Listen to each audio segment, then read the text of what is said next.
도 있었고 오늘 안내견 학교를 방문했는데요. 여기에 관련된 내용들 먼저 좀 받고 편한 질문도 받겠습니다. 네, 질문하실 기자님들 손 들어주시면 고맙습니다. 좀 어떠셨어요? 너무 행복하고 좋았습니다. 네.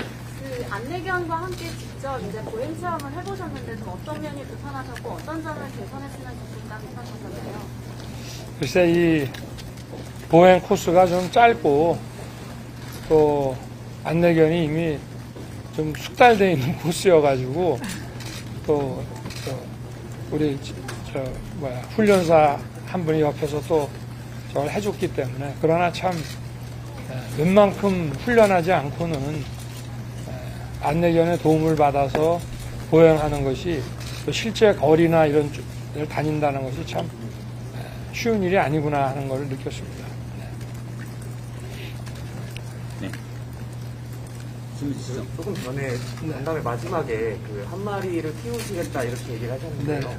이게 당선이 되시면 청와대에서 이제 반려견을 기르시겠다는 말씀이시죠? 글쎄 뭐 청와대를 들어갈지 아니면은 뭐 청와대는 시민에게 개방을 하고 뭐 어디 3회 장소로 가게 될지 어떨지는 모르겠습니다만은 어쨌든 이 관사는 마당도 있고 지금 저희 아파트에서는 사실 제가 리트리버 좋아하지만 키우기가 좀 어려운 상황인데 그 여건이 아마 되지 않겠나. 그러면은 꼭 은퇴한 안내견을 제가 좀 같이 함께 하고 싶습니다. 네. 오늘 여기 체험 말고도 네. 장애인 관련 공약 많이 발표하셨는데 네. 이제 후보님께서 차기 정부 맡게 되신다면 이제 뭐 장애인 관련 뭐 어떤 꿈꾸시는 구상하는 뭐 나라에 대한 큰 그림이 있는지 궁금합니다.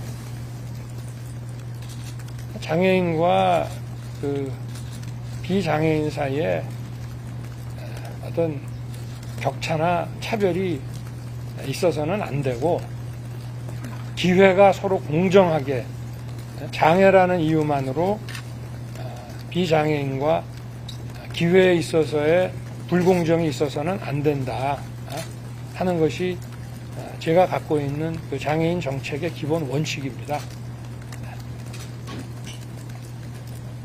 더 질문 있으신 김 오늘 기자님? 오전에 가상자산 공약 네. 발표하셨는데요. 네.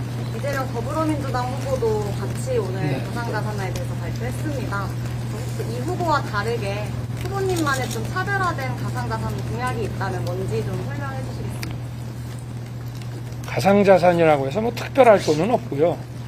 우리 이 후보께서 어떤 발표를 하셨는지는 모르겠습니다만은 제가 아까 그 말씀을 드린 대로 저는 시장에서 벌어지는 현실을 인정해야 된다 하는 거 하나 하고 그 다음에 정부의 개입은 그 시장에서의 각자의 경제 활동을 억제하고 규제하는 것이 아니라 그 활동이 더 활발하게 할 수 있도록 하는 그 시장의 공정과 또 투명성을 만들어주는 그런 일을 정부가 해서 시장에서의 그 자연스럽게 생기는 현실을 더 활발하게 하게 해줘야 된다 하는 그것이 가상자산뿐만이 아니라 증권시장이라든가 또는 뭐 어떤 상품시장이라든가 어디에서나 공이 똑같이 적용되는 거라고 생각하시면 됩니다.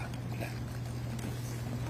네, 기자님. 그 이재명 후보와 토론을 준비하고 계시잖아요. 좀 어떤 전략? 아직은 뭐 준비를 못했습니다만 날짜를 일정- 협의하고 계신데 네네. 예, 좀 어떤 전략을 가지고 준비할 예정이신지 그리고 안철수 후보는 이제 방송 네. 가처분 금지 신청까지 했는데 여기에 대해서 좀 어떻게 생각하시나요? 글쎄 뭐 제가 과연 이 토론이 국민들께서 관심을 가지실 수도 있지만 그 경선 때 여러 차례 해보니까 이게 과연 그 이런 후보의 그 국가 운영 철학이 과연 제대로 드러날 수 있는 건지 좀 의문이 많았습니다.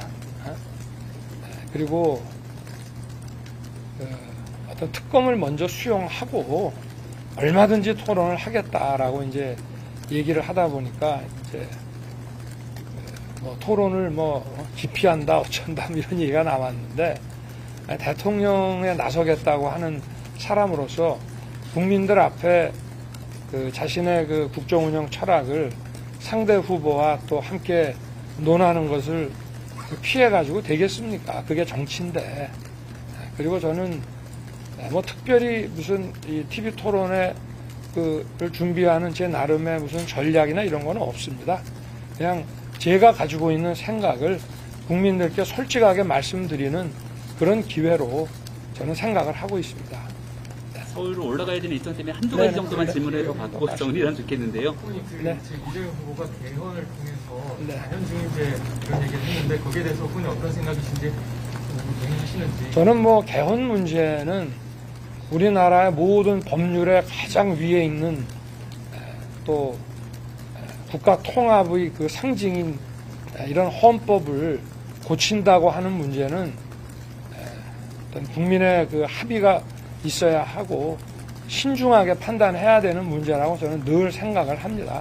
그래서 제가 그 개헌 문제를 그건 뭐 국민들의 그 어떤 발의 내지는 그런 의사가 있으면은 언제든지 논의할 수 있는 문제이기는 합니다만은 대선을 코앞에 둔 상황에서의 그 개헌 얘기는 국민들께서 그 진정성이라든지 이런 거에 대해서 어떻게 판단하실지 잘 모르겠습니다.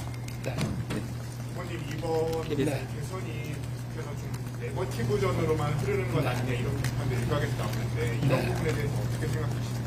그래서 뭐 상대가 저렇게 지난 6월부터 엑스파일 운운해 가면서 네거티브 공세를 해대니 그걸 뭐 저희가 하지 못하게 가처분 신청을 할 수도 없는 것이고 뭐 안타깝긴 합니다만은 저거를 전략이라고 저렇게 하고 있으니 어떡하겠습니까?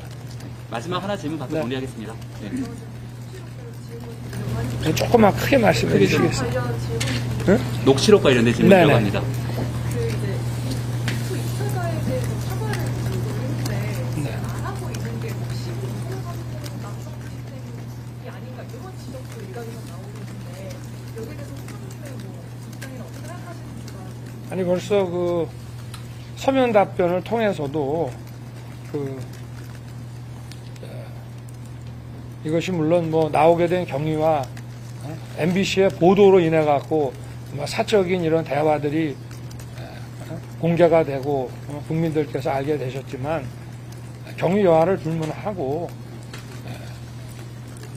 이 보도되는 과정에서 그 어떤 상처를 받게 되신 분들에게는